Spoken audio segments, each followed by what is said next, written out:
every Monday through Friday from 9 a.m. to 11 a.m. Eastern Time. We appreciate you being here and starting a new video in hour number 2. So we thank you for being here with us. In hour number 1, you got to see the exclusive world premiere of Christie's Corner featuring International Boxing Hall of Famer Christy Salters Martin in a segment we're going to be doing bi-monthly every other Tuesday on Wake Up Call with Dan Tortora, where sports truly meets that thing called life. So very excited to be bringing that to you and showcasing Christy Salters Martin and her story, proudly presented exclusively by PB&J's Lunchbox, and owner of PB&J's, Pat Orr, will be joining me as well as she did this morning, joining Christy and I. So having a great time here this morning, and appreciate her so very much, and appreciate you so very much for being a part of the show. So with that being said, thank you for hanging out with us where sports meets life.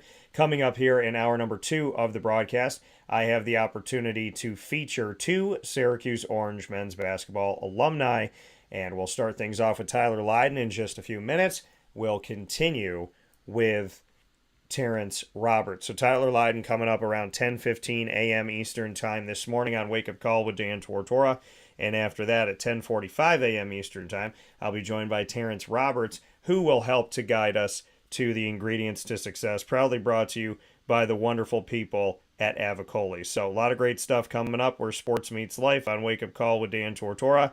And like I said, can't thank you enough for being a part of the show every Monday through Friday from 9 a.m. to 11 a.m. Eastern Time on YouTube.com, Facebook.com, and MixLR.com, all / Wake Up Call DT on WakeUpCallDT.com's homepage where the MixLR feed is embedded, and on Facebook.com / LiveNowDT. So however you're connecting with the show, thank you for being with us and hanging out with us. We're going to take a step aside for a fast break. We'll be back here with Tyler Lydon right after this inside of the Cafe Kubal Studios on Wake Up Call with Dan Tortora.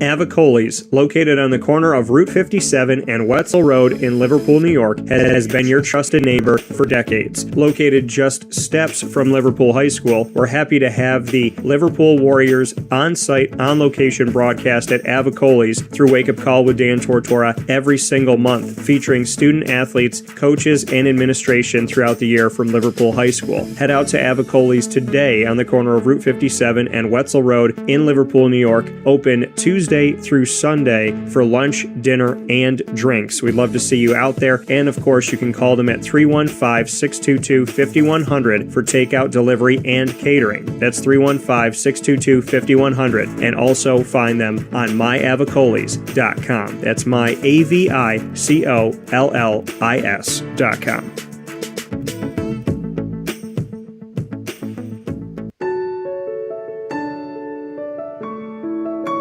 Having peace of mind when you're out of town that your furry-loving friend is safe and sound means taking them to Canine Campground, because we all know that when it comes to the love of our pets, it goes well beyond the call of duty to make sure they're safe and sound. Right, Lily? So take a ride to 242 Johnson Street in East Syracuse, New York, and see Canine Campground and where your dog will be staying, in the classic cabin, the executive cabin, the grand cabin, or of course the luxury cabin, because if you know Lily, you know she loves luxury. Now you don't have to wait to the last minute to find a family member or a friend that'll take your dog for a few days. Call Canine Campground at 315-299-4013. That's 315-299-4013. Their drop-off and pickup times are Monday through Sunday. Check K9campground.com for more information. That's the letter K, the number 9, and campground spelled with a K.com. K9campground.com. When you're going out of town, bring your dog to Canine Campground.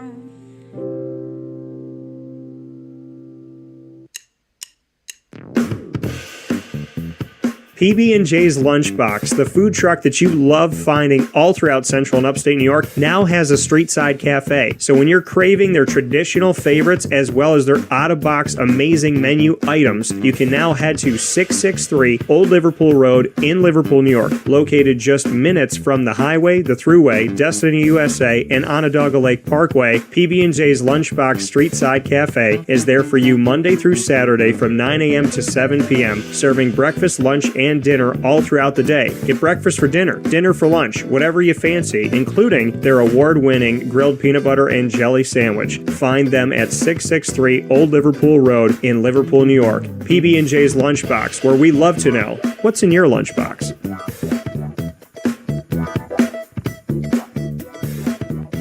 This is a special message from 317 at Montgomery restaurant owner Joel Carpenter. Open Tuesday through Saturday for your dining pleasure on 317 Montgomery Street in Syracuse, New York. We wanted to be a part of the resurgence of Syracuse. We saw a lot of money being put into bringing people back downtown and thought that, we'd like to be a part of that. I love putting together a good dish where people see it first, they fall in love with it, and then it tastes just as good as it looks. We want to provide the best food in Syracuse that we possibly can, and we want you to leave here talking to your family, your friends about what you had to eat first and foremost, but also our service, and to walk out feeling like you're part of our family. I work out in the front of the house a lot, and I love walking to every single table, asking them how everything is, and people looking at me and smiling and saying, this is the most amazing short rib I've ever had. This is the most amazing filet I've ever had. And Donna is great. Sarah's amazing. Thank you for coming over and talking to us. And then them just being truly happy for the experience that they've gotten. 317 at Montgomery Restaurant, part of the fabric of downtown Syracuse, located on 317 Montgomery Street in Syracuse, New York. Open Tuesday through Saturday for a unique and memorable dining experience.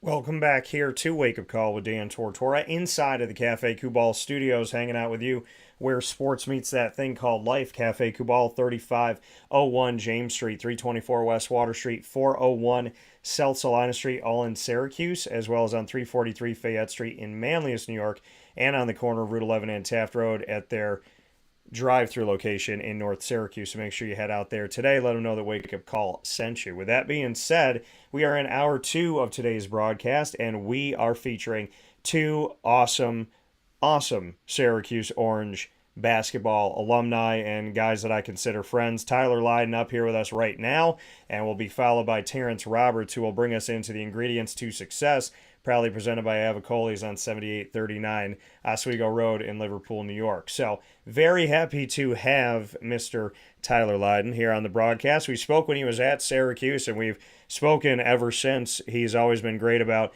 making time to come on to the show, and I've always appreciated and respected him, and I've also defended him because a lot of people got opinions on social media when this man was like, I'm going to the NBA.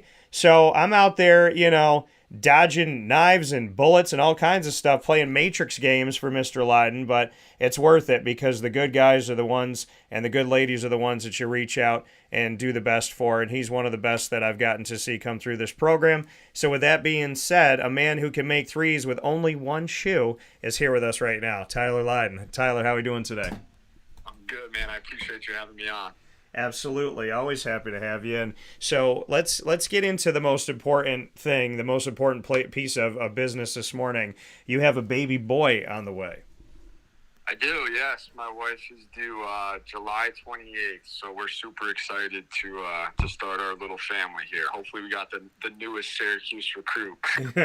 Yeah, excited for that. And, now that you've said that, there's going to be people watching, like, highlight film at 3 years old being like, I got to look at his mechanics and see what he's doing. So, but, what's it like for you to know that you're finally going to be a dad?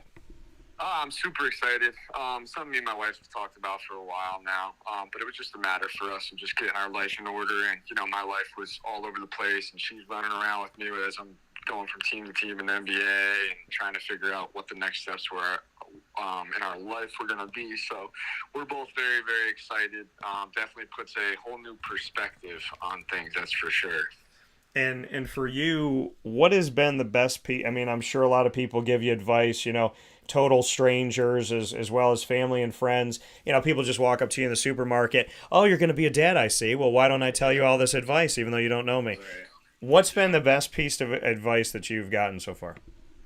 Honestly, it's been my family's all giving me really good advice. I'm super close with my dad and all my uncles and stuff like that. So, but the best piece of advice was from one of my cousins I'm super close with. And he honestly was like, you're just going to hear all sorts of things. Everyone's going to tell you their piece of advice. But my only thing I'm going to tell you is just trust your instincts. He's like, you're going to be a good dad, all this other stuff. But he's like, honestly, what everybody's going to tell you, let it go in one ear and out the other. You got to just be present and just trust yourself. And that to me has been the best piece of advice, because you are absolutely right. Just about everybody that found out has given me every ounce of advice they possibly can think of. So it's been good, though. I mean, it's awesome. Everybody cares, so it's super cool to see.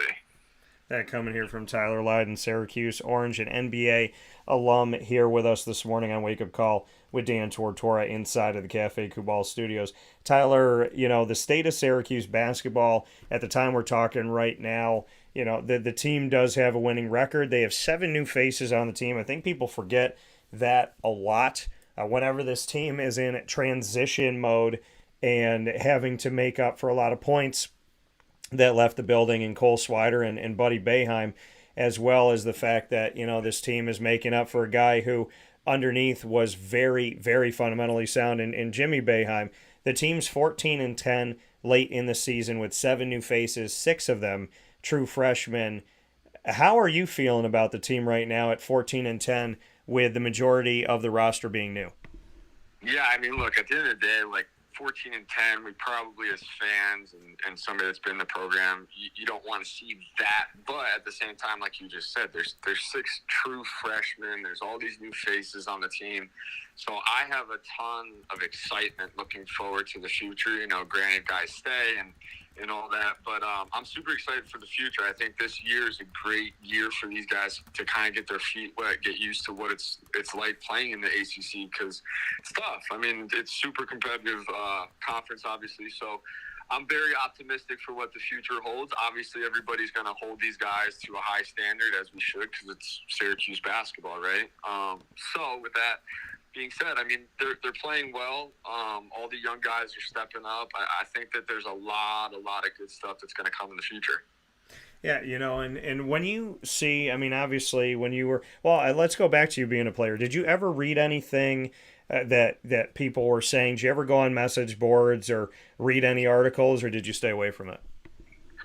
I mean, you try your best not to go and look at some of that stuff, but at some point here, especially with social media and all these different things, it's impossible to stay away. I mean, I did my very best after a game. I wouldn't go on social media or anything like that. I just wanted to give it a couple of days to try to relax and clear my head after, even whether it was a win or a loss. But again, it's impossible to stay away from it. So you're constantly reading stuff, and it's tough. I mean, you try to tell yourself you don't care about what other people think. You only care about the team and the winning and all that stuff. But when you're seeing people comment and say things that they're saying, it's also tough, because a lot of it is coming from the fans of the program and the fans of the team. It's not just, random people that have never seen you play just bashing you. A lot of it's, like I said, these diehard Syracuse fans that, whether you have a bad game, they're talking crazy and telling you suck, and they need to recruit over you and all these different things. And then you have a great game and they love you. So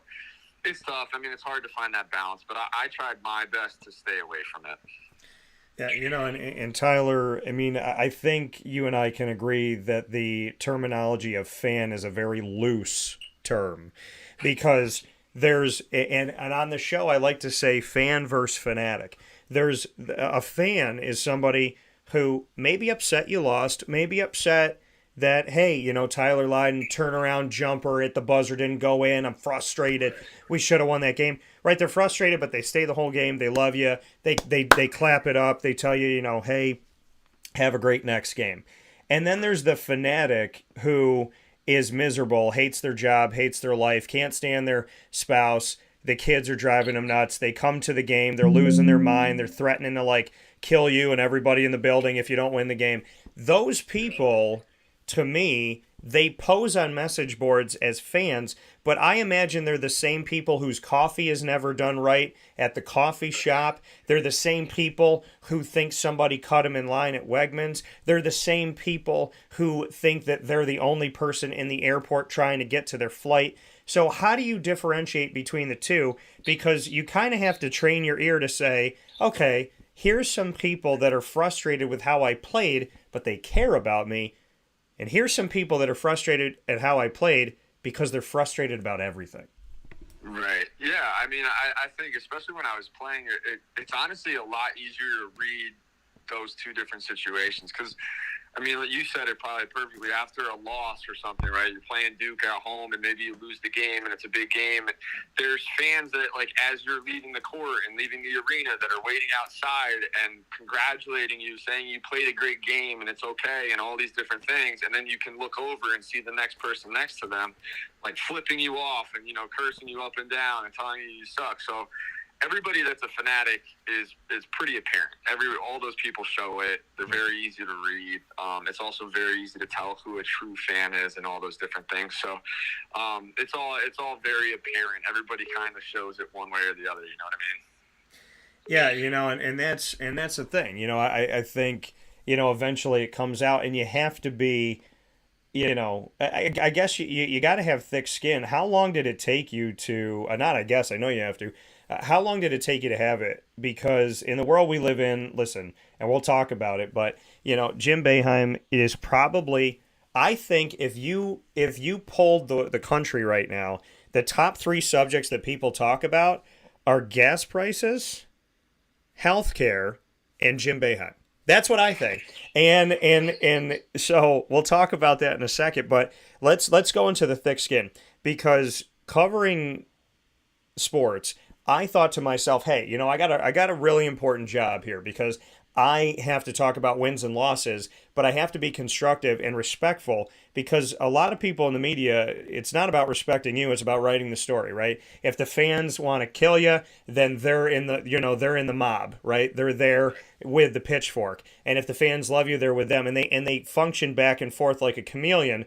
I try to do this crazy thing, which is support you guys no matter what, and try to find the constructive in it, but at the same time respect you. I don't think we'd be on the phone right now if I did otherwise. And so, Tyler, how did you develop thick skin, and how did you, the two-parters, how did the thick skin come about? And then bring me into when you finally started to realize the difference between the media people that were there for you and hoping the best, and the media people that would come up smiling, and you're like, I know this person's going to write a story that is not what I said at all. Right. Yeah. I mean, the thick skin part, it took me a while, honestly. I mean, just because of how I was raised. I mean, my parents always raised me and my brothers to be humble no matter what. And, you know, I come from such a small area that, like, the success that I had in basketball, it doesn't ever happen. You know what I mean? I'm from the middle of nowhere. There's no cell service at my house that I even live at now. So it's like, for me to grow up, I always saw, you know, the guys who were playing on varsity at my local high school, like, hanging out with the younger kids and being involved. So I always wanted to be that guy, and I never felt like I was ever better than anybody or any of those things. I always thought and prided myself on being humble. So getting to Syracuse, you kind of figure out pretty quickly that you can get taken advantage of, and your emotions can kind of get caught up in all of that stuff, you know, as a freshman coming in. So that kind of, honestly, I didn't develop the tough skin until I got right on campus, because beforehand, you know, just get off of playing with Team USA, I'm having all this success in high school, and it still is kind of like this sheltered community, you know what I mean? I'm not out there, even though I'm on the basketball scene. It's not like I'm in this big city. I'm at a local prep school and all these different things. So once I got to Syracuse and I realized how people acted towards me and how some people try to take advantage of me, and we're talking, and, you know, like you said, you read all these things online that people are already, you know, I remember stepping on campus, and people already writing articles looking forward to the next year's recruiting class because I wasn't going to be good enough and all these things. And that was kind of like when it clicked for me. It's like, all right, I gotta kind of flip who I was a little bit and not care about what these people say and develop some thick skin.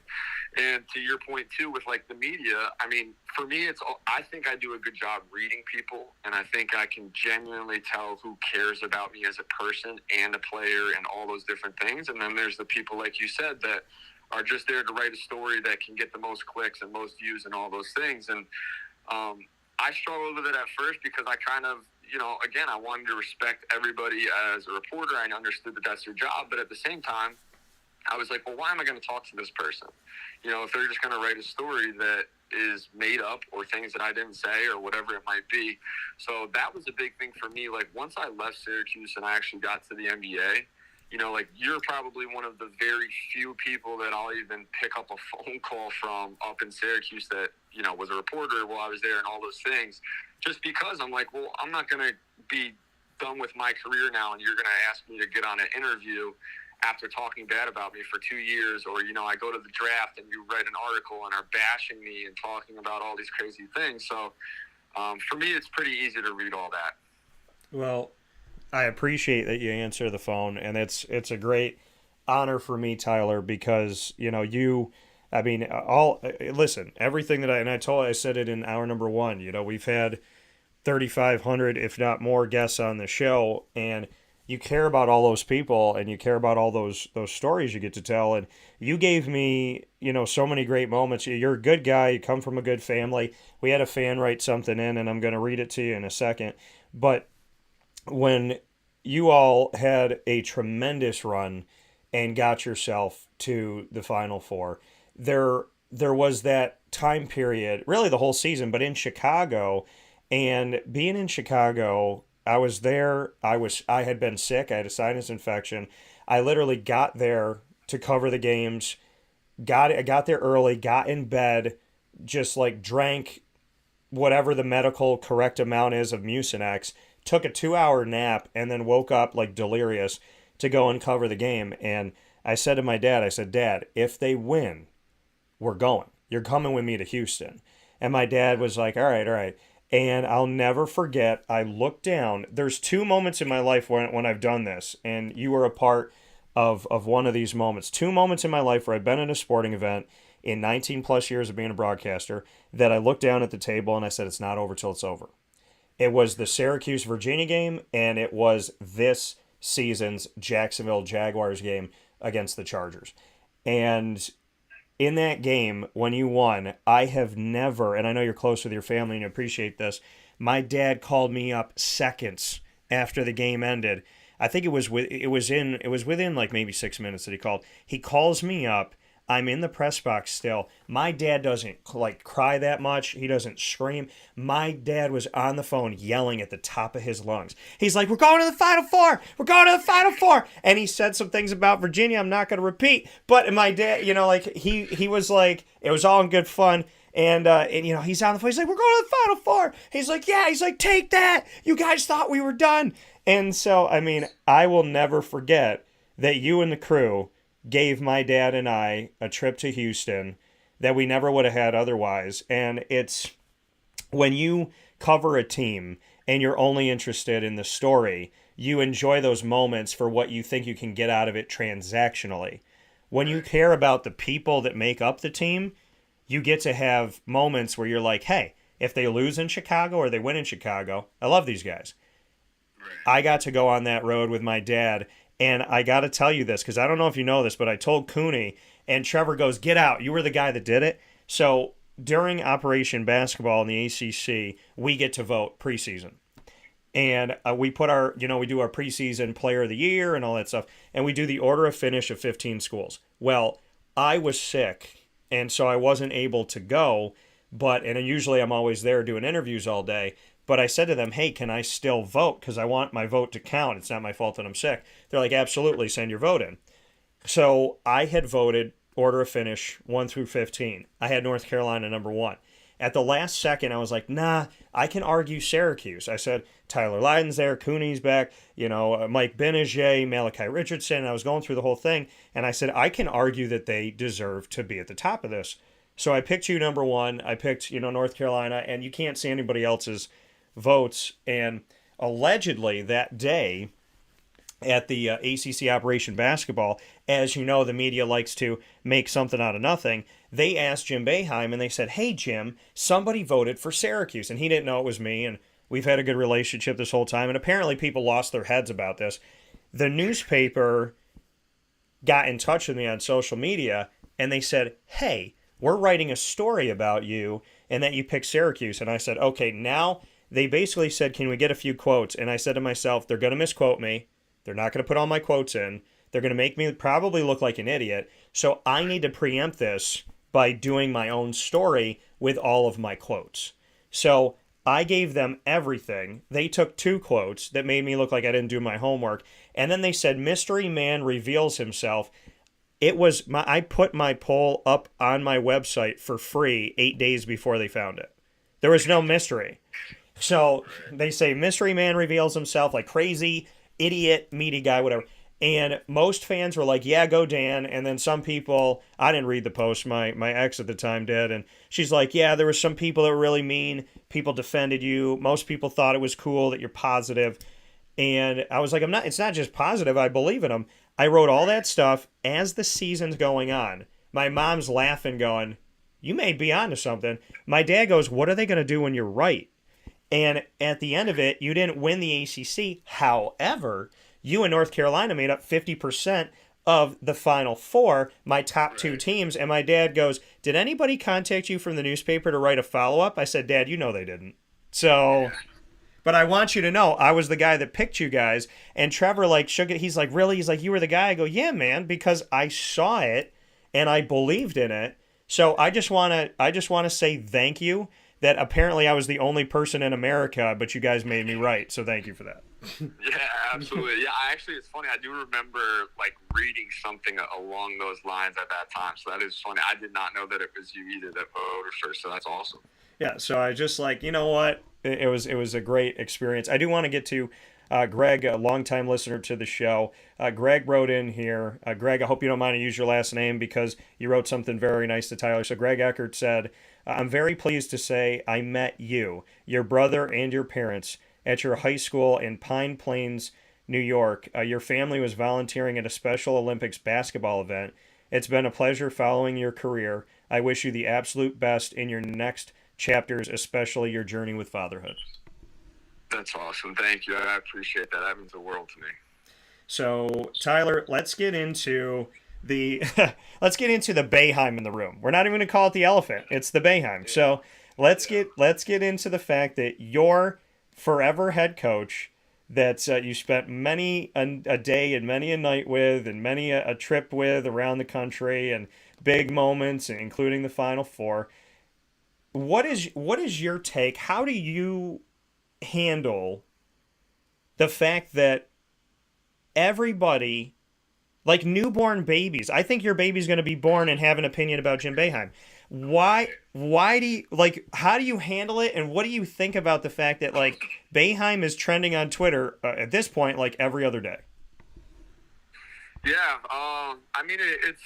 It's just the world that, we were in and are in where you're obviously constantly criticized and people are obviously voicing all their opinions and all those different things. The way that I just kind of view it is that man has every right to do just about whatever he wants in terms of whether he's staying, leaving, all those different things. He's earned that because he's one of the greatest coaches of all time, and I think because we're in a present day where social media is there and things can get taken out of context, and sure, they might not be having the greatest year ever, people tend to forget that this guy has over 1,000 wins. He's one of the greatest coaches all time, and people just miss out on that. And I think he's earned the right to do and say what he would like to say, obviously in a respectful way and all those different things, but he's earned that, So that's the way I look at it, is hey, this guy can retire whenever the hell he wants to retire. He built that program from the ground up. He is a legend.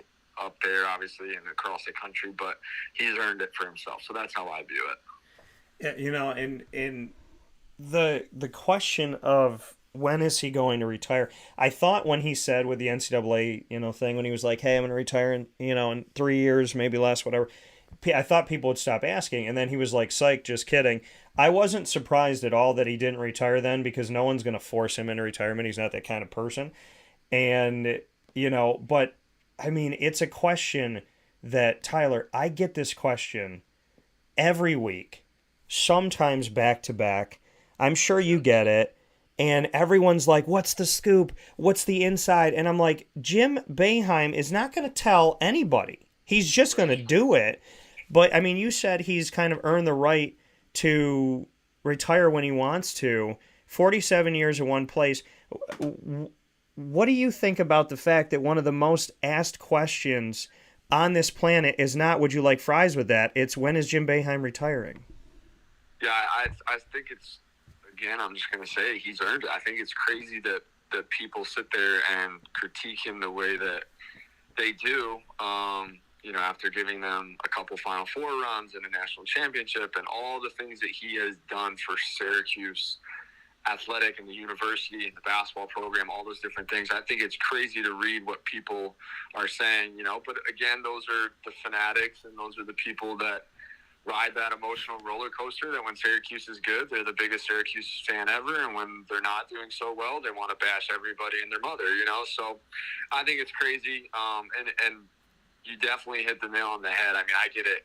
I get asked this every single day, whether it's, I do the basketball trainings now in camps and clinics, so whether it's a parent that I train their kid is asking me, or a friend, or one of my colleagues, or, a fan. It's crazy the amount of times that I get asked when he is going to retire. Yeah, speaking here with Tyler Lydon, Syracuse Orange and NBA alum here on Wake Up Call with Dan Tortora inside of the Cafe Kubal Studios. One thing that I don't think is news, but it's been news for over a week now, is that I was in the press room when Jim responded to, where's Benny Williams? Oh, Benny Williams, what Benny? And it was like, you don't care about Benny's health, you don't care about Benny's family, you don't care about Benny's friends, you just care about the fact that it's the one negative thing happening in the Dome right now that you want to talk about. So I said to my buddy going into the press conference, I said, guarantee you, any amount of money, like guaranteed, without doubt, Benny Williams question's coming. We walk in, it's the first question. Now I'm going to play devil's advocate, and other people in the media are going to probably lose their minds, but they don't like me anyways. So here's the thing. They say it's a good question to ask. I say Jim Boeheim just came off of playing coaching against the number 6 team in the nation, one of the greatest coaches in current basketball, Tony Bennett, and they brought them to a 5-point game. Now, Syracuse made some mistakes at the end, but at the end of the day, they played them close. So I'm Jim Boeheim. I walk out to the podium. I've been doing this thing for over 4 decades. I say, hey, everybody, here, opening statement. My first question should not be, hey, where's that guy that wasn't here who didn't play on the game today that had nothing to do with the outcome? So I understand his frustration. Now, what he said to the person, he didn't swear, he didn't yell. He said, is that really your first question? It's things that he said to other people in the media before. And when he said it to people that are older, nobody said anything.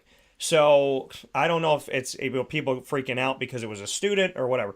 But he says, why are you asking me that? Is that really your first question? That's all you got. By the way, I don't like your attitude. Now, did he have to say the last part? No. But I'm also in the press room knowing that there's people in that room, and I'm not saying that this kid did it, but there's people in the room that bait him. There's people that enjoy fighting with him. And let's be real about it, Tyler. Boeheim has been ornery in press conferences forever. So why are people mad today? And the thing that I found really hilarious is some media people that lashed out against him, calling for his retirement and saying all these negative things about them, they bully people, and I've watched them bully people in broadcasting and in journalism. They're bullies, and I find it really hilarious when a bully gets on their show and says, I'm a bully who doesn't think a bully should bully. So I'd love to get your take on it. No, I mean, yeah, again, I think you hit the nail right on the head. It's the same people that are calling him a bully do the bullying and all that different stuff. I mean, I think it goes back to a lot of these reporters and broadcasters and whatnot. They're just doing it for the clicks, and like it goes back to, you know, how you are. You actually care about the player, the person, the respect factor that goes into it. You actually deeply care about basketball. You're not there to just always get the clicks. So I think it goes back to that. And again, you also said it, he's been doing it for over 4 decades. He's been the same guy for 4 decades. So sure, maybe it was more acceptable because people are getting softer now, in my opinion. Like, that's just a lot of what it comes down to. But he was doing the same thing 30 years ago, and it worked out for him, you know? So I don't know. I mean, I think social media just blows this stuff out of proportion, and you get all these different clicks and what people are saying. And I think it just, like I said, blows it all way out of proportion. But it's definitely, it's hard to read too, because I love that guy. You know, he was one of my favorite coaches, if not my favorite coach I've ever played for. One of the best guys that I've been around in terms of basketball and just on and off the court, and what he does for us as players and former players and how he helps everybody. So it's like most people will never see that, but they're going to read that, you know, he said one little quote that might bother people, and then all of a sudden it blows up. So it's just crazy to me. Yeah, you know, and again, when you're in that press room, people have no idea what it's like to be in that room when there's like 20 of us and what he typically goes through. So I'm not saying that I would be, you know, yelling back or whatever, but I understand. I mean, he does. I mean, he calls people out and says, "I know what you wrote last week." So, I mean, you know, it's I guess it's tough when people who sit behind a typewriter feel like they can say whatever they want, and then you meet a coach or a player that calls you out. And Trevor Cooney did that. I mean, I'll never forget Cooney. He sat there one day. It was when Chris McCullough tore his ACL. And Trevor was sitting, and Trevor and I are close, and we're sitting, he's just sitting in his locker, and he starts laughing. And there's a bunch of media people around him and writers and whatnot, and they go, "What are you laughing about?" He goes, "Nah, don't worry about it." And then they started asking him a question, and then he laughed again. And he goes, "You know what? I will say it." He said, "You know what I find funny? You want to know why I'm laughing? It's because most of you today wrote your story before you even came to the Dome, and because we won, you can't print it." And you know, and that was Trevor, like, taking abuse for years upon years, and he finally spoke out. Did you ever have a moment where you kind of did that, where you kind of like clapped back a little bit? As much as like you want to, I think the only time I've ever really done stuff like that is when somebody tries like baiting me into talking bad about like one of my teammates and the performance or game that they had, right? Like, I don't remember a specific instance. I do know that it happened a couple of times, like sophomore year. You know, my sophomore year, we're supposed to be, or preseason ranked like top 10 or top 15. We're supposed to have this unbelievable year. We obviously had a bad year for those standards.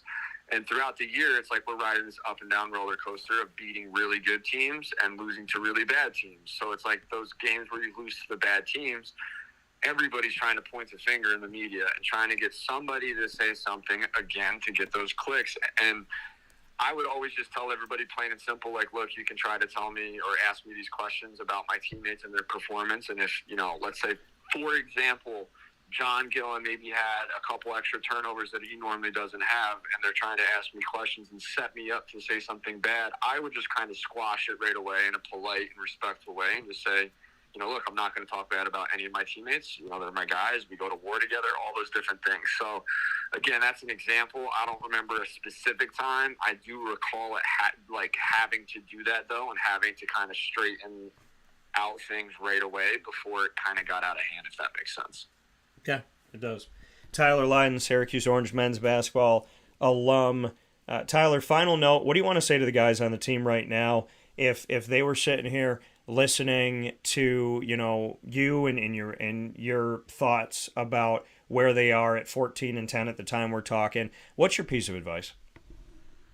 I mean, I think the biggest thing is just keep their heads down and keep grinding. It kind of goes back to when you asked me how I dealt with, like, getting the tougher skin, and what people would say is, like, just stop, don't read any of that stuff. I mean, I'm sure a lot of those guys don't read that anyways, but just keep their heads down, keep grinding, keep getting better, look forward to the future and all those different things, but also stay present and recognize what you can do today to get better. And I think that handles a lot of different issues.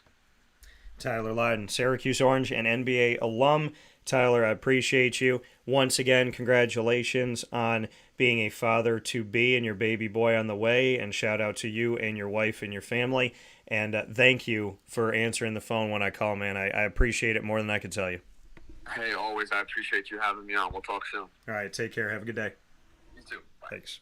That coming from Tyler Lydon once again on Wake Up Call with Dan Tortora, where sports truly meets that thing called life. We're going to take a quick step aside for a fast break. When we come back, Terrence Roberts is going to be joining the show, giving his thoughts on the state of Syracuse basketball, as well as his thoughts on Jim Boeheim and people's obsession with talking about him. And I said, and you can't write this stuff, folks, I said that Jim Boeheim's been trending on Twitter like every day or every other day. He's trending right now. So we'll talk about Syracuse basketball after this on Wake Up Call with Dan Tortora, where sports meets life. I want to thank Tyler Lydon. Those words were very kind. And I want to thank Greg and everybody that's been so supportive of Tyler, because you should support people chasing their dreams, and you should chase your own.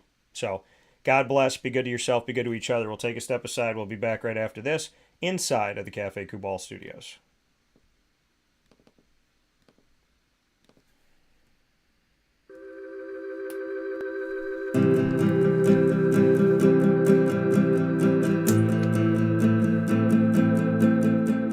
Cafe Kubal offers same-day local delivery of our products, offering no delivery charge for Onondaga County.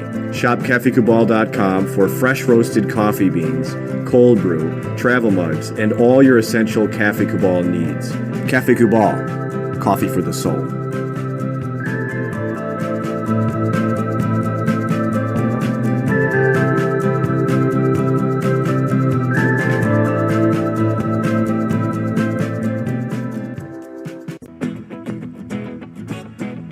This is Amy from Mother's Cupboard, home of the whole frittata. We are open daily 6 a.m. to 1:30 p.m. For takeout orders, call 315-432-0942 and tune in to Wake Up Call with Dan Tortora for our monthly food challenge, and try our Wake Up Call signature menu item, available 7 days a week. Here at Mother's Cupboard, we are Central New York, and it's our honor to serve you. Ma and Pa's Kettle Corn and Popcorn Factory remind us that every day is worth celebrating. Find them at 201 Old 7th North Street in Liverpool, New York. Open Monday through Saturday in-store and all the time online at maandpaspopcorn.com. Serving our Central New York community and beyond, you can order all throughout the country at maandpaspopcorn.com. And remember to get your tins, which have in-store half-price refills forever. Ma and Pa's Kettle Corn and Popcorn Factory, available to you for fundraising and all of your events by calling 315-450-6272. That's 315-450-6272. Ma and Pa's Kettle Corn and Popcorn Factory. How corny are you?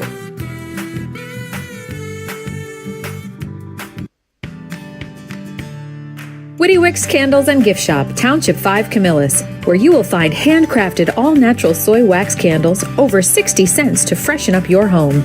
We carry a wide range of locally made items, Salsicuse, Syracuse Salt, and Chocolate Pizza Company, to name a few. Let our knowledgeable staff help choose unique gifts and keepsakes for any occasion. Gifts for family and friends, and maybe a little something for yourself. Witty Wicks Candles and Gift Shop, Township 5 Camillus. This is a special message from Merritt Brady, owner-operator of Chick-fil-A Watertown on 1290 Arsenal Street in Watertown, New York. Chick-fil-A for me has always been about the people. I think it starts with the strength and leadership of the Cathy family. It's just amazing to see a family-run business reach the altitude that they have. Second mile service is something that we embodied at my previous business, and the ability to make people feel like they're the only person at your establishment, that you are there to serve them that day and looking for those extra ways to make them happy, to anticipate what they need next is what makes me tick. And I'm going to have so many opportunities at Chick-fil-A to do that. It's one of my favorite things to eat in the world. My favorite application question or interview question when I'm interviewing is when I get to, have you ever eaten at Chick-fil-A? And a smile hits both their ears. They can't even answer the question for a second. And when I see that, it's like, man, that's going to be a great hire. They already get it. They already feel it. They already know that we're different. The Chick-fil-A experience, it's a real thing. And then, of course, just our generosity and community involvement and making a positive impact in the lives of our team members, our guests, and the community in general, I think is really the secret sauce.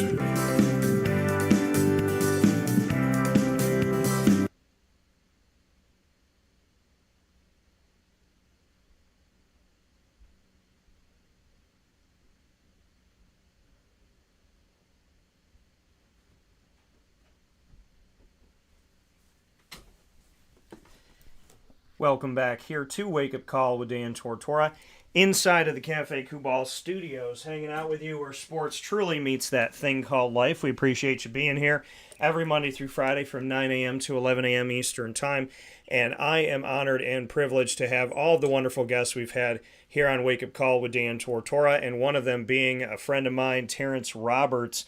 I got to watch him growing up, loved going to the games with my dad, seeing T-Rob go out there and just wreak some havoc. And now, to be able to call him a friend and talk to him and have him here on the show is a true blessing. So with that being said, inside the Cafe Kubal studios, we welcome Syracuse Orange Basketball alum Terrence Roberts. Terrence, how you doing today? I'm doing good, Dan. Good morning, everybody. And happy to have you here, West Coast. I got to ask you, I know I asked you this off the air, but Pat Orr, who people heard from in hour number one, the owner of PB&J's Lunchbox on 6630 Liverpool Road in Liverpool, New York, she said to me, she's like, you asked Terrence if he does anything other than ride that dang bike. And I said, listen, that man is living his life. So so let's get into it, man. How much have you been riding? Because you told me it's cold out in Cali, but I don't want you to tell people the temperatures because they're going to lash out if you tell them how cold it is, because it's about 30 degrees warmer than it is in Syracuse. Yeah, I mean, I've been riding a lot. It's race season now. Race season just started, so I try to get a lot of miles. And if it's too Cali cold out here, then I'll just hop on the bike in the house and just ride the trainer for maybe an hour or two until the floor is completely soaked or something like that. So, I mean, you and I talked about this. You got into this. Why? To those who don't know, why did you get into riding? Was it always a part of you, to become a part of you? Is it the competitor in you saying, like, I want to stay healthy and I'm done playing basketball and I want to do something else? I mean, where did this kind of journey happen for you that you really wanted to make this a part of your life and a big part of your life? Well, I think it's a little bit of all of it.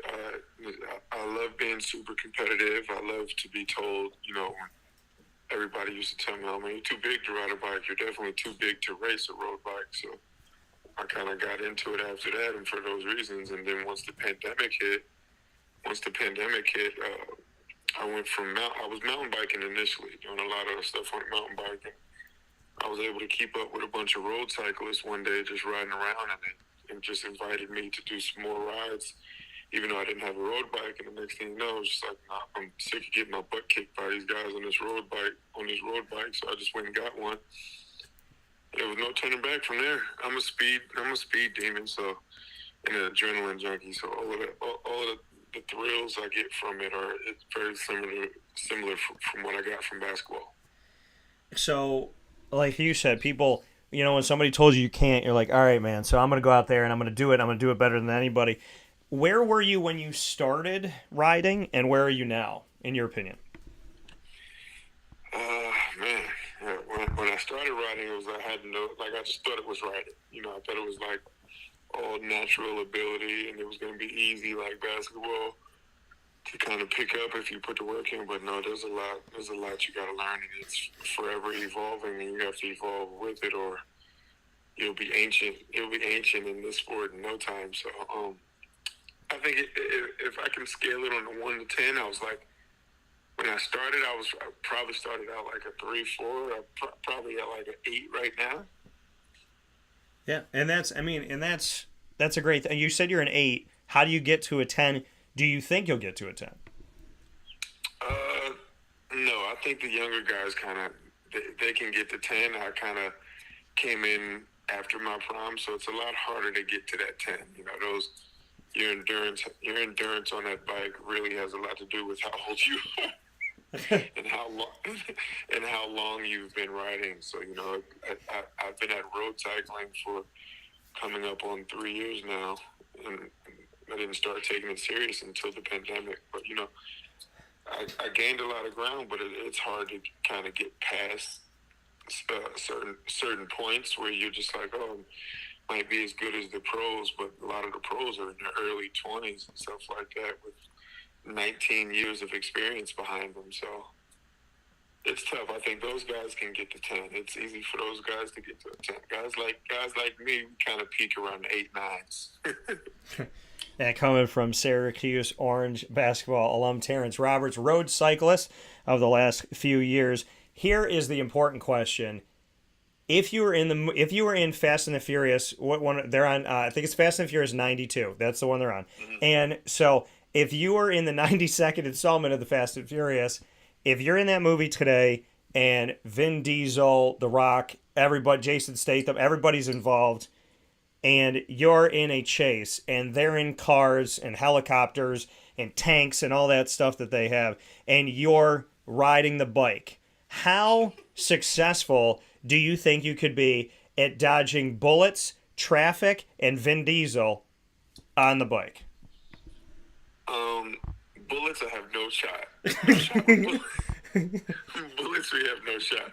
But cars and people, very high chance. Okay. I can turn and maneuver my bike probably faster and better than cars can. Okay. At a moment's notice, so. I love that. Bullets, no shot. People, cars, I got it. So I like it. I respect it. Listen, if it was a stormtrooper from Star Wars, they never shoot right. So I think you could probably dodge all of that because they're terrible shots. But so let's get into you know, we talked about cycling, Terrence. Let's get into an easier subject to talk about that people don't get emotional about. Jim Boeheim. And so as we do that, and I jokingly but seriously said to Tyler Lydon a few minutes ago, Tyler, he's either trending on Twitter every day or every other day. He's trending right now.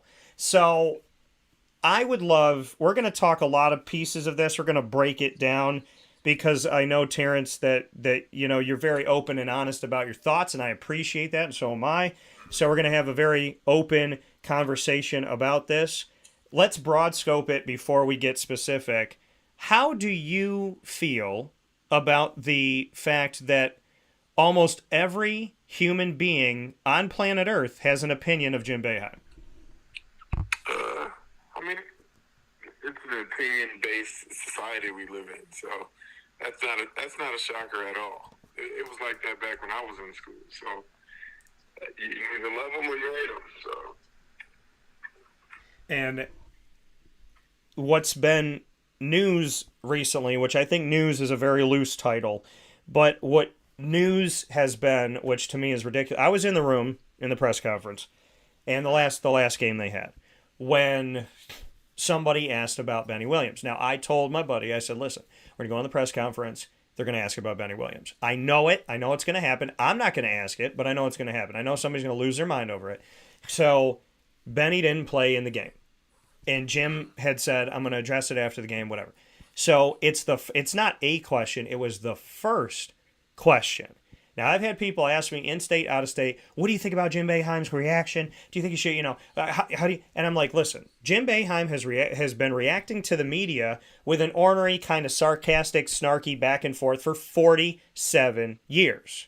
This is who he is. Jim Boeheim, right? When you get a doctor and he comes in the room and you know the bedside manner, that's his bedside manner. Right, wrong, or indifferent, that's who he is. Now, the question that was asked was immediate. It was the first question. Jim and Syracuse just lost to Virginia, 6th team ranked in the country, by 5 points. He wanted to talk about the game. I know that the media has a problem with talking to coaches about the game during the game because they would rather talk to him about that one time where he did something when he was 14 years old. But he wanted to talk about the game, and I respect that he wanted to talk about the game. Now, would I have the same personality as Jim Boeheim at the podium? No. Would I be frustrated coming off that game and saying, hey, I want to talk about the game, guys. Where's Benny? Well, and this is what I would have said. Do you care about Benny? Are you asking me where Benny is because you care about his health, his well-being? Are you asking me because you want to write a story about how I'm a bad coach and I'm losing my recruits? Or do you want to ask me about Benny Williams because you care about Benny Williams and his family and what's going on in his life? Because the answer is it's not the latter, it's the former. You're asking me about Benny Williams because it's dramatic. You want to write something. You want to tell people I suck as a coach. I've lost touch with my team. You want to flip out on me. So he responded to this reporter, who was a young kid. He responded to the reporter, and he didn't swear. He didn't yell. He said, is that your question? That's really your question. That's the best you got for me. I don't like your attitude. I don't think he said anything wrong. Now, the media, like you said, society has gotten soft. If World War II happened today, we'd probably be speaking German. So we got soft as a country. We are soft, okay? We're babies. We're just ridiculous. And the funny thing about the people that complain the most about bullying, they're the bullies. Now, again, I know the media. I have spent many years with them, 19 plus years of being a broadcaster and a writer. So I think it's hilarious that people in the media, not everybody, but some people in the media that are bullies are saying Jim Boeheim shouldn't bully. I'm the only bully. I should be able to bully.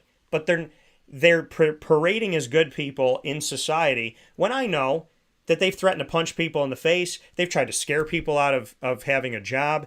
I know the players that are the bullies. I know those people.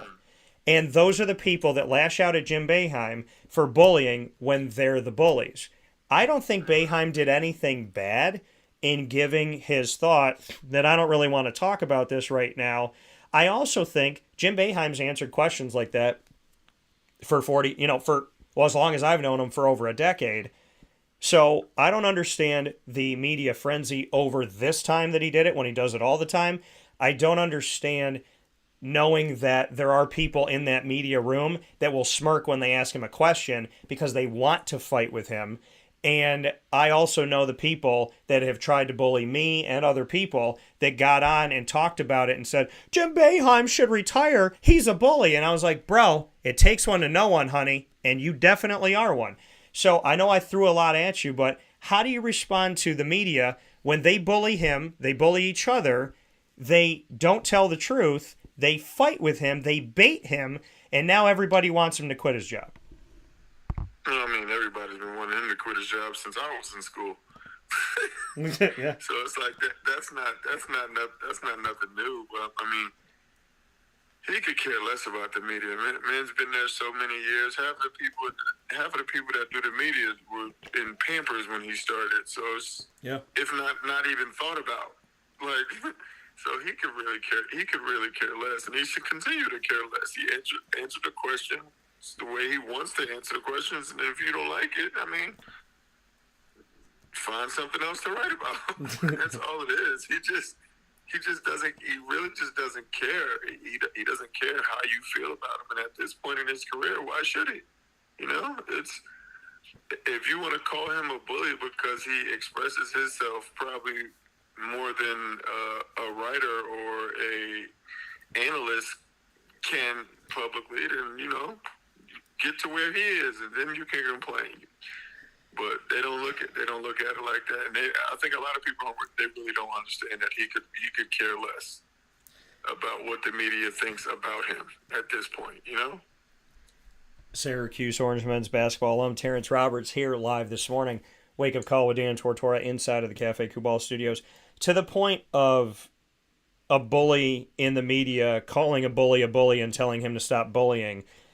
You've been, through this. You've had media that takes your words and uses your words as you say them, and you have media that takes your words and puts them in a grinder and it comes out something totally different. It's like playing telephone game. Terrence Roberts says, I like Jim Boeheim, and it comes out, I'm not a big fan of a giraffe. I mean, it's not even close sometimes what you say. So how do you respond to some media bullies that said, Jim Boeheim's a bully, I don't like that, when they themselves are also bullying people out there? I mean, personally, with me, when I got into it with certain media people, I won't forget who it was. Then I just won't respond to any of your questions. When I'm doing an interview, I just won't let you get a question off. That's just that. So I'm super petty. I read the articles and all of that stuff. So if something is said about me that either misconstrued what I said or is about me in a negative light, then that's cool, fine. You're allowed to write and be who you want to be, and try to boost your career however you see fit. But at the same time, understand that you won't get a peep out of me, or I won't be a part of your storyline. You won't get no quotes from me directly. Well, and I think you've taken an approach that I've seen other people take. I've said it before. Scott Schaefer used to do it at Syracuse, where if he was not fond of how you treat him or people, you would ask him a question and he would either say next question or he would give a very short answer. And then I could ask him the same question. He'd talk for 3 minutes. But he kind of lets you know, like, if I'm not fond of you, I'm not going to yell at you, I'm not going to swear at you, I'm not going to call you names, I'm just going to move on to the next question. I don't think it's being petty. Right. And Terrence, I don't think it's being petty. I know you said petty. I don't think it's being petty at all. Fool me once, fool me twice. Why keep giving quotes to people that are going to misquote you? Exactly. So when you see, today's media, if you want to call it that, and I think it's funny because people have kind of messed with me and said, you're not a journalist. We're going to teach you journalism 101. I said, I care about the players, the coaches, the administration, their loved ones, and I constructively criticize, but never seek to disrespect. I know and I believe in God, so I know all those things are like anti-media, but I've never been the type of person to say, get the story at all costs. I don't care what you have to do to Terrence, get him to say he hates Jim Boeheim so we can run it. How do you look at the media in today's world? Because they haven't gotten, not all of them, there are good ones out there, and I love those people to pieces, the three of them that are out there. But to the majority of the media, it's about the story, it's about the sensationalization, it's about the clicks, it's about the money. How do you look at the media today when they have been misquoting, misrepresenting, disrespecting, and bullying people forever, and then you hear them boo-hoo today in today's society and say that they're triggered, they feel hurt, and, all this like canceling of this coach hurt my feelings, so he should get fired. How do you look at today's media knowing as a player exactly who some people are and then seeing them all these years later trying to get somebody fired? Yeah, it's just like I said, it's all a part of the process, man. You're gonna go through that. You're gonna have the people you like. You're gonna have the people you dislike. You just have to be the better person somehow, some way, but also make them understand that you know who they are, just like they think they know who you are.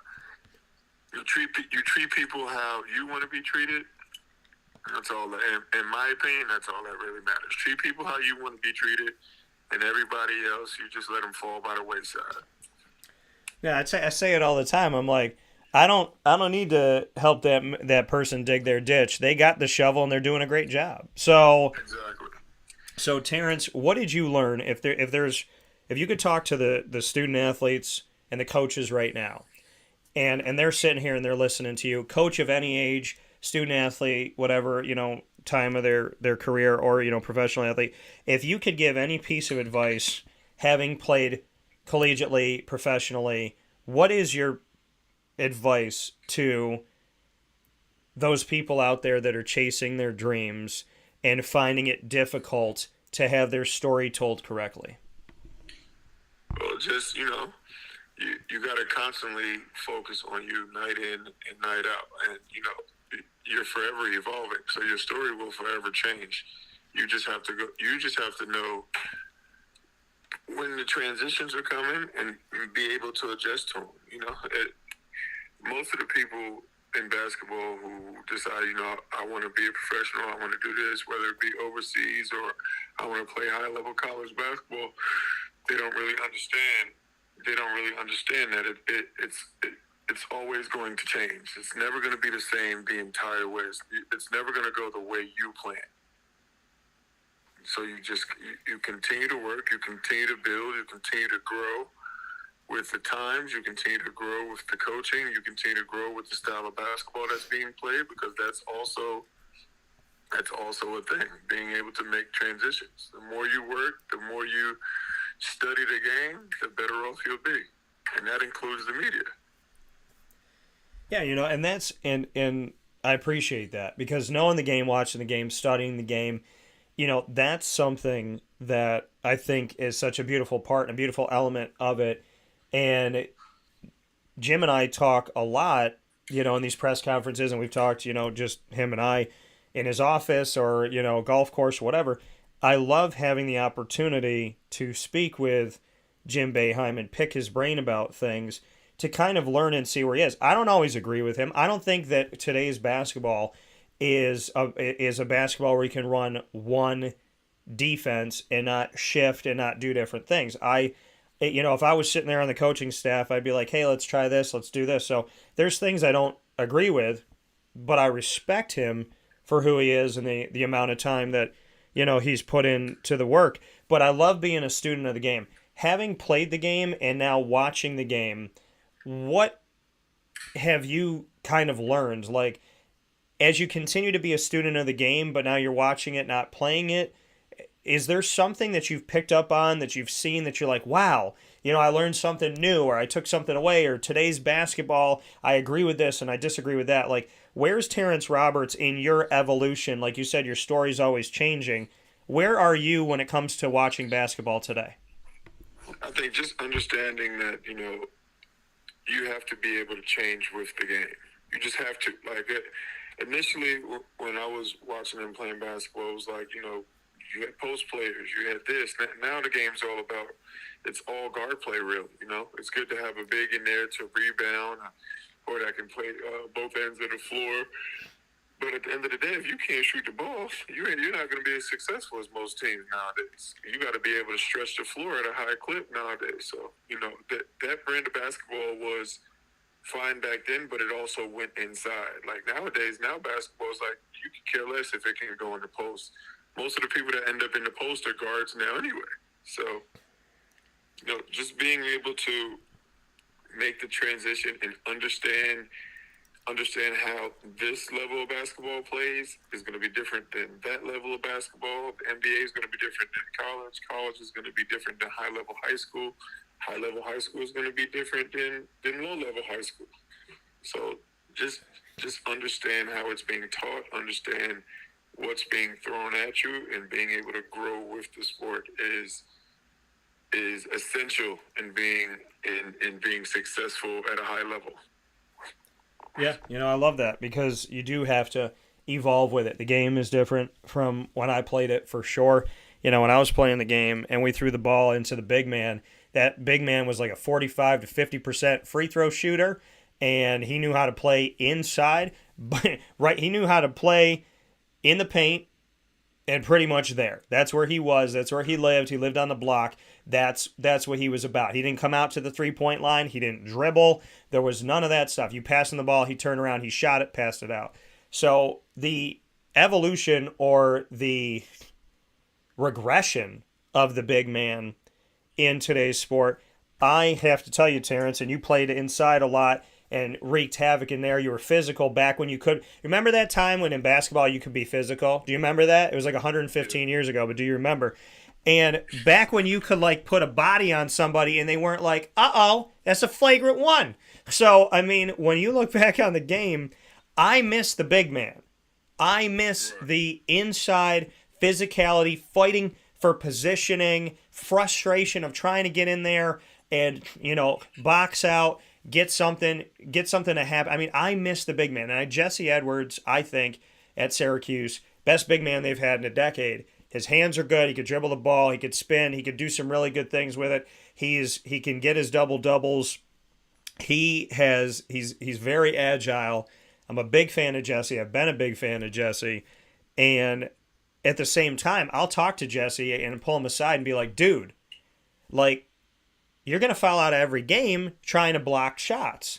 And there's some fouls that he has where you're like, all right, man, 1 or 2, that was your bad, whatever. But there's other times where he's just trying to be physical. He's trying to play the game. He's trying to block the shot. He's trying to disrupt you when you come into his territory.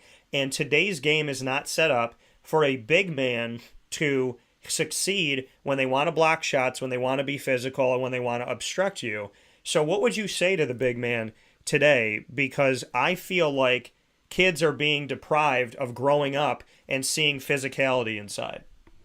Yeah, so I mean, in my opinion, watching today's basketball, especially watching it with Syracuse, it's just, in all honesty, it's the way the guards play.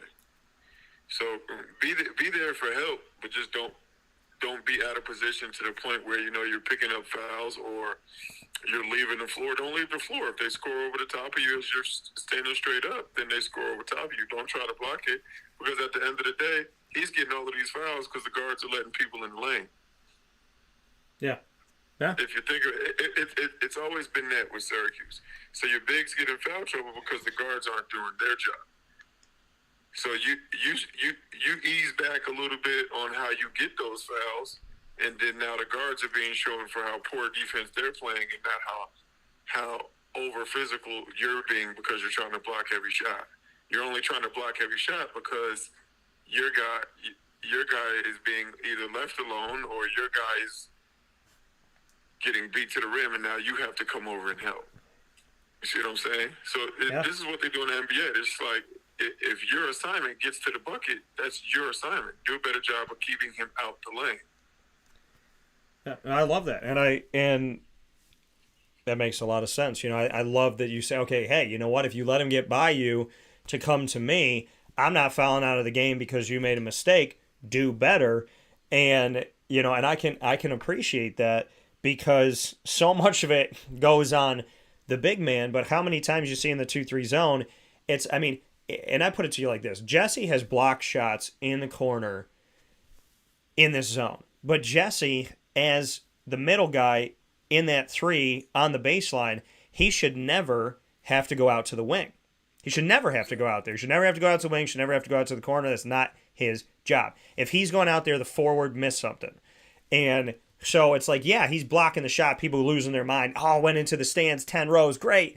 But at the same time, if Jesse's coming all the way out there, he's not guarding the rim, which is where he's supposed to be. So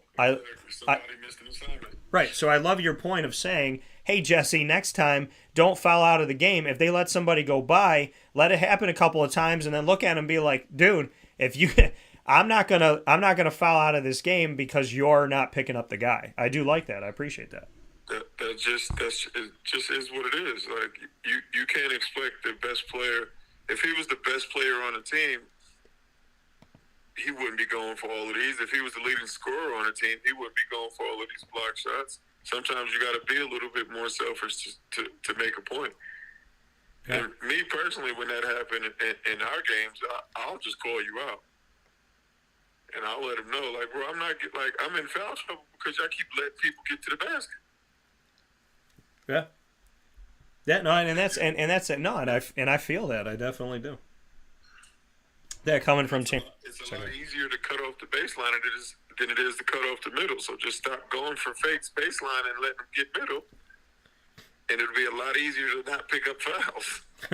Yeah, no, and I definitely, there's been, when there are those missed assignments, you could see those pieces, and you can't fault. I mean, Jesse's trying to be agile, get to everywhere. And, with all due respect, like you said, if somebody's not doing their job and you're trying to pick up on their job, and then the fans are like, oh man, Terrence missed that, Jesse missed that. It's like, dude, I'm not even supposed to be there. You know, like I'm trying to cover this, and I did that before when we would play zone and different things. When I was playing in high school, I would pick somebody up, and then like I would be on my man, then try to help out somebody else and go back to the guy. And they're like, Dan, why'd you let that guy get? I was like, what do you mean why'd I let that guy get? I can't guard 3 people. Like, you know, I mean, I'm guarding a space and I'm shifting, but because you're not shifting, and I tell people this all the time, it's crazy. They used to laugh at me in high school, some of my teammates, when we were playing zone and we were practicing. 2-3 zone, I'm at the top of the key. I'm a little guy, I'm a guard. So I'm at the top. I said, put your hands up, put your hands to the side. Put your hands up, put your hands to the side. I'm yelling to my guys, put your hands up, put your hands up. They're like, shut up, Dan. That's enough. I said, if you're in the zone and you don't put your hands up and put your hands to the side, you might as well just put your hands behind your back and tie them there, because you're leaving up giant gaps. The zone is going to, by definition, leave gaps of space. You block those gaps by being up in their face with your hands up and putting your hand in the passing lane. If you stand there with your hands down because you want to be cool and you don't want to look weird, then this zone is going to be exposed a million times. And Syracuse's zone is the same way. What'd you say? I said it's an easy zone to beat at that point. Yeah, because, I mean, it's like you're guarding space, so you got to make yourself bigger. I'm 5'8". I put my arms out and try to run around the place, be 7 foot. If I'm standing there at 5'8", you could just shoot over me. So, you know, it's just, to me, it's like, it's easy fixes that these guys can do, which leads me into the ingredients to success, proudly presented by the great people at Avicolli's, 7839 Oswego Road in Liverpool, New York. It is on the corner of Route 57 and Wetzel Road, right down the road from Liverpool High School, and we do our Liverpool Warriors broadcast there monthly. Shout out to the girls and boys bowling teams, as we were with them recently here, and we were with Ryan Blackwell, Syracuse Orange alum, before that with his boys basketball team at Liverpool. Terrence, I want to give you a topic today, and I'd love for you to give me the ingredients to success. So I can pick anything in the world, and you have to give me ingredients that you think will help that topic be successful. Are you ready for this? Okay. All right. So we talked a lot about sports, so I'm going to throw you one here. I'm a single man. I'm 37 years old. Dating, to me, is like being in Vietnam, remembering that there were landmines left from the war. That's how dating is. So, Terrence, my good friend Roberts, I would love for you to tell me, from your point of view, ingredients to success, dating in America in 2023. Confidence. All right. The more confidence you have, the easier it is to date. Okay. You got to be confident in yourself. You got to be confident in your ability. You got to be confident in who you are. Can't be confident if you're not confident in yourself. How are you going to be confident to have a woman around you constantly? I appreciate that. I respect that. You have any other ingredients besides that one? I think confidence is key for me.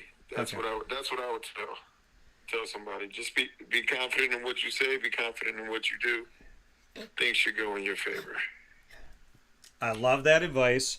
I would add another ingredient is that I would go back to my past self and I would very gently, very kindly say to myself, did you just see what happened? Run! That's what I would have said. You know? I would be, Terrence be on that bike cycling. I'd be like, Terrence, come out the alley. If you hear me go, hoo-doo-hoo, you come out the alley, I'm going to jump on the bike. We're going. I just going to jump on your back. I need you to, we need to Seabiscuit this thing and just ride to daylight because, you know, I love the confidence part. I agree with it wholeheartedly. You also got to be around somebody that can have a sense of humor because I was, you know, in this dating world, I was talking to a girl recently and I was just like kind of, my sense of humor comes out in the moment and ad lib. I don't know what I'm going to talk about. It just happens. And she was laughing, having a good time. And then she's like, I don't really know how I feel about like the subjects and where you went with the conversation. And I was like, I'm just having fun. Like, be lighthearted. Life is not that complicated, you know? She's like, well, you know, you made jokes about ex-girlfriends. And I'm like, that's why you have ex-girlfriends, you know? Like, so... If I go through the hell, I got to be able to joke about it, or else why did I go through it? You know, everybody wants to tell their war stories. So, you know, I think confidence, I think run, and I think you know, a sense of humor is important too. Absolutely.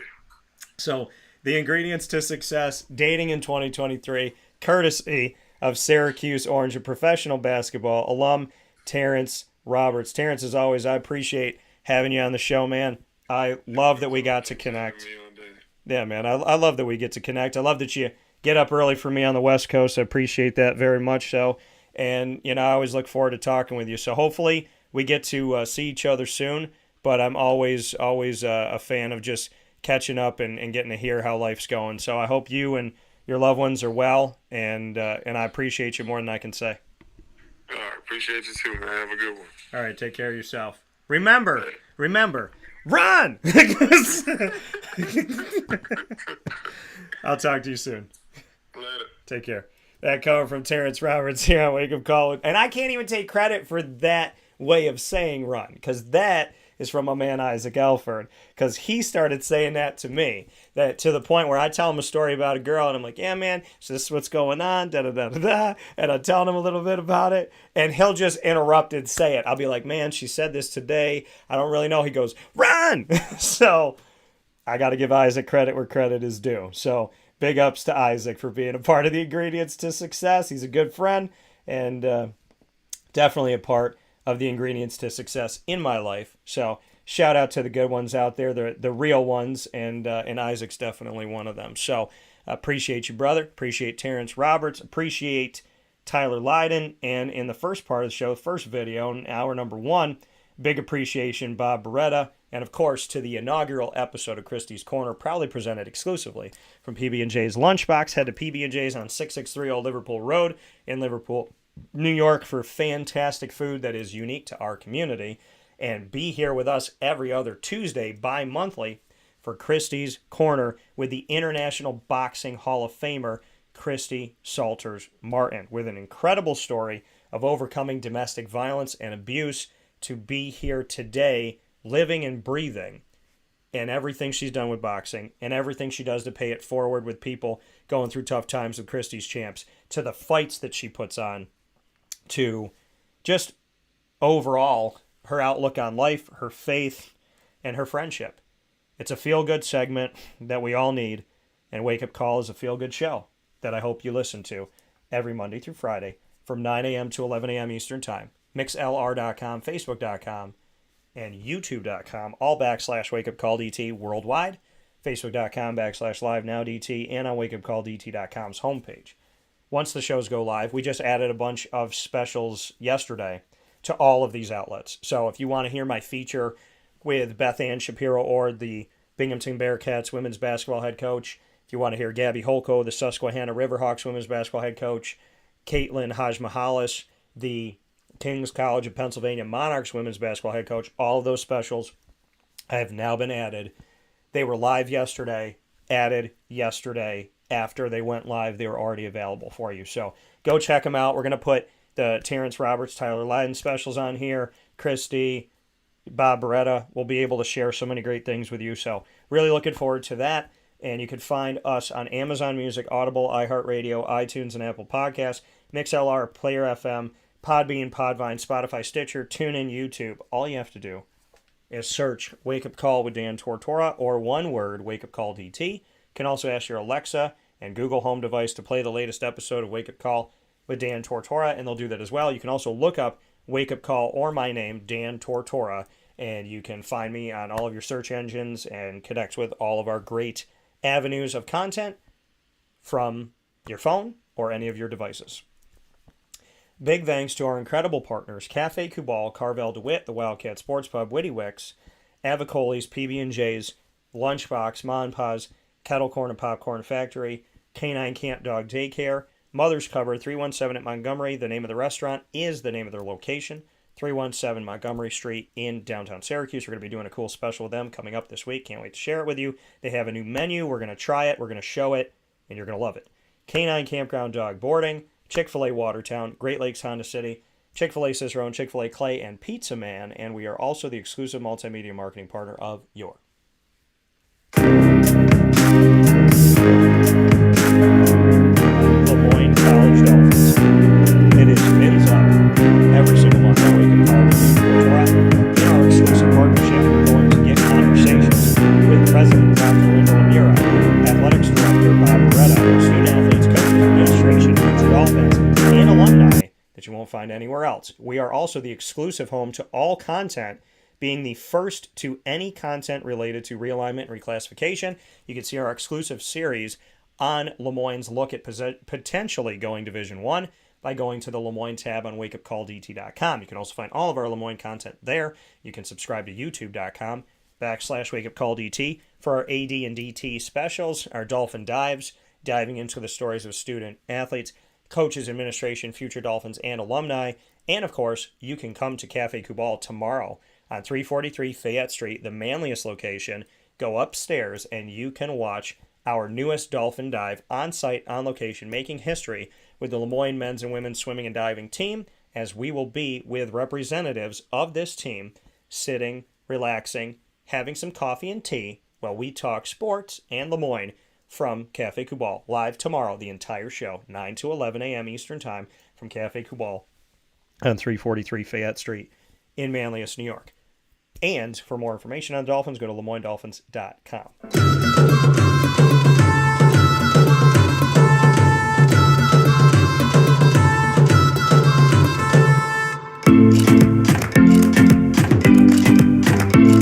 Wake Up Call with Dan Tortora is also the exclusive multimedia marketing partner of your Bryan and Stratton Bobcats of Syracuse.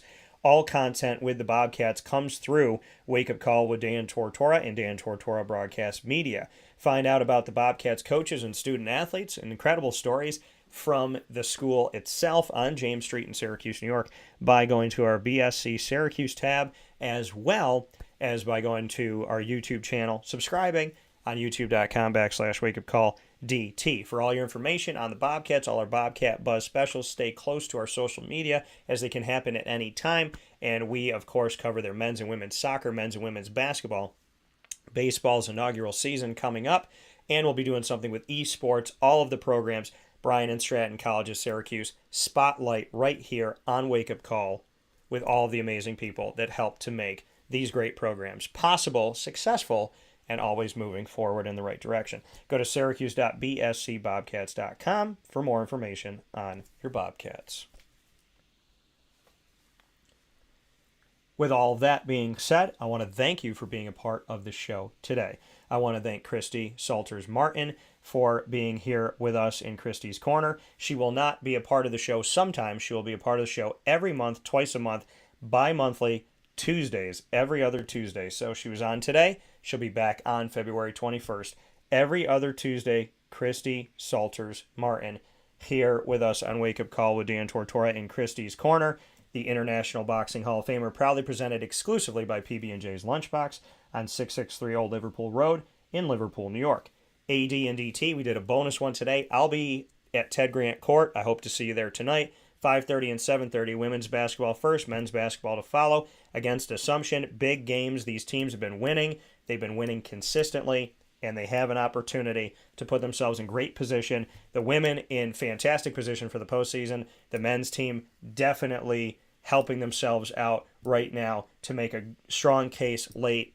Both teams playing extremely well. They would love to see you tonight at Ted Grant Court. I hope to see you there right off of Erie Boulevard at Lemoyne College at Ted Grant Court. Big shout out to Tyler Lydon and Terrence Roberts, Syracuse Orange Basketball alumni and friends of mine that I appreciate. And a big shout out to Terrence Roberts helping me bring you the ingredients to success on Dating in 2023, proudly presented by Avicolli, 7839 Oswego Road in Liverpool, New York, the exclusive home of our Liverpool Warriors monthly broadcast with the student athletes and coaches and administration. We just had the girls and boys bowling teams there, and it was a fantastic experience. You can find all of those shows that we did with the girls and boys bowling team by going to youtube.com/wakeupcalldt, clicking subscribe. And of course, we'll be adding that to the Avicolli's page on the CNY tab on wakeupcalldt.com, the Central New York tab. So look forward to seeing you in so many ways, and appreciate you being here, watching, listening, reading, and enjoying. Facebook at WakeUpCallDT, Twitter at CallDT, and Instagram at WakeUpCall_DT. And please understand, today, in no way, shape, or form, was a witch hunt against anybody in the media or anybody that's out there in general doing things that are unsavory or immoral. It is simply my way of saying to the bullies, I see you, I hear you, you won't get me, and I will do my best that you don't get them. Do better. And don't be a hypocrite.